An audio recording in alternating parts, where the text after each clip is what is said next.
മന്ത്രിസഭയിലേക്ക് പോലുമില്ല എന്ന നിലപാട് രമേശ് ചെന്നിത്തല സ്വീകരിച്ചെന്ന സൂചനകളുണ്ട്.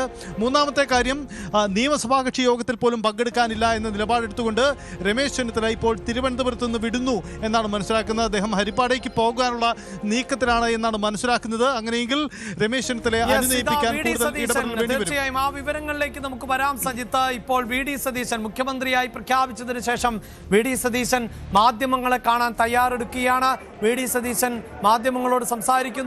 അല്പസമയം മുമ്പ് അടക്കം മാധ്യമപ്രവർത്തകരെ സമീപിച്ചുവെങ്കിലും ഒന്നും പ്രതികരിക്കാതെ അദ്ദേഹം പോകുന്നത് നമ്മൾ കണ്ടതാണ്. ഇപ്പോഴിതാ കോൺഗ്രസ് നേതാക്കൾ ഉൾപ്പെടെ എത്തുകയും വി.ഡി. സതീശനെ അഭിനന്ദിക്കുകയും ഒക്കെ ചെയ്യുന്നത് നമുക്ക് കാണാം. ഷാനിമോൾ ഉസ്മാൻ ഒപ്പം നമുക്ക് കാണാൻ സാധിക്കുന്നുണ്ട്. അങ്ങനെ കോൺഗ്രസിന്റെ മുഖ്യമന്ത്രി കസേര സംബന്ധിച്ച തർക്കങ്ങൾ, അനിശ്ചിതത്വങ്ങളെല്ലാം അവസാനിക്കുന്നു.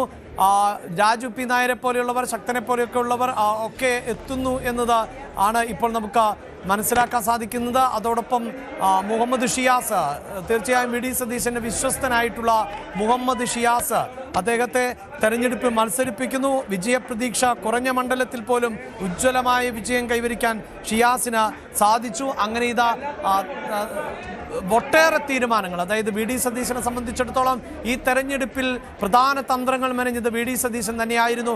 ആ തന്ത്രങ്ങൾ വിജയിക്കുന്ന സാഹചര്യമാണ് നമ്മൾ തെരഞ്ഞെടുപ്പിന് ശേഷവും കണ്ടത്. ഇപ്പോഴിതാ മിന്നുന്ന പ്രകടനം കാഴ്ചവെച്ച് പാർട്ടിയെ മുന്നോട്ട് നയിച്ച് അതിനുശേഷം ഇപ്പോൾ മുഖ്യമന്ത്രി കസേരയിലേക്ക് വി.ടി. ബൽറാം നമുക്ക് തൊട്ടുചേർന്ന് കാണാൻ സാധിക്കുന്നുണ്ട്. അങ്ങനെ മിന്നുന്ന വിജയം, അതിനുശേഷമുള്ള അനിശ്ചിതത്വം, ഏറ്റവും ഒടുവിൽ വി.ഡി. സതീശൻ എന്ന പേരിലേക്ക് തന്നെ എത്തി ഹൈക്കമാൻഡ്. അങ്ങനെ വി.ഡി. സതീശൻ കേരളത്തിന്റെ മുഖ്യമന്ത്രിയാകുന്നു. ഇതാ മാധ്യമങ്ങളോട് പ്രതികരിക്കാൻ തയ്യാറെടുക്കുന്നു. വി.ഡി. സതീശന്റെ വാർത്താ സമ്മേളനത്തിലേക്ക് ആണ്, മുഖ്യമന്ത്രി പ്രഖ്യാപനത്തിന് ശേഷമുള്ള വി.ഡി. സതീശന്റെ ആദ്യത്തെ വാർത്താ സമ്മേളനമാണ് നമ്മൾ കാണുന്നത്. മാധ്യമങ്ങളുടെ വലിയ കൂട്ടം ഉണ്ട്, മാധ്യമപ്രവർത്തകരുടെ വലിയ നിര നമുക്ക് കാണാൻ സാധിക്കുന്നുണ്ട്. ദൃശ്യ ശ്രവ്യ മാധ്യമ പ്രവർത്തകർക്ക് പുറമെ അച്ചടി മാധ്യമ പ്രവർത്തകർ, പത്രക്കാർ, മാധ്യമങ്ങൾ, ടെലിവിഷൻ ചാനലിന്റെ മാധ്യമ പ്രവർത്തകർ, അങ്ങനെ അവർ ഏറ്റവും മനോഹരമായ നിമിഷങ്ങൾ പകർത്തുവാനുള്ള മത്സരത്തിലാണ്. അതേസമയം തന്നെ എന്താണ് ഇനി വി.ഡി. സതീശന് പറയാനുള്ളത്, അതാണ് കേരളം കാതോർക്കുന്നത്. മുഖ്യമന്ത്രി കസേരയിലേക്ക് എത്തുന്നു വി.ഡി. സതീശൻ. ഇനി ഔദ്യോഗികമായ ചടങ്ങാണ് ശേഷിക്കുന്നത്. പാർട്ടിയുടെ തീരുമാനം ഔദ്യോഗികമായി വന്നിരിക്കുന്നു.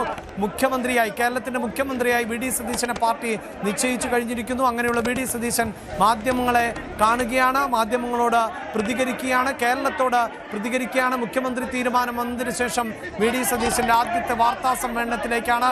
പ്രതിപക്ഷ നേതാവ് എന്ന കസേരയിൽ ഇരുന്നു കൊണ്ട് നിരവധി വാർത്താ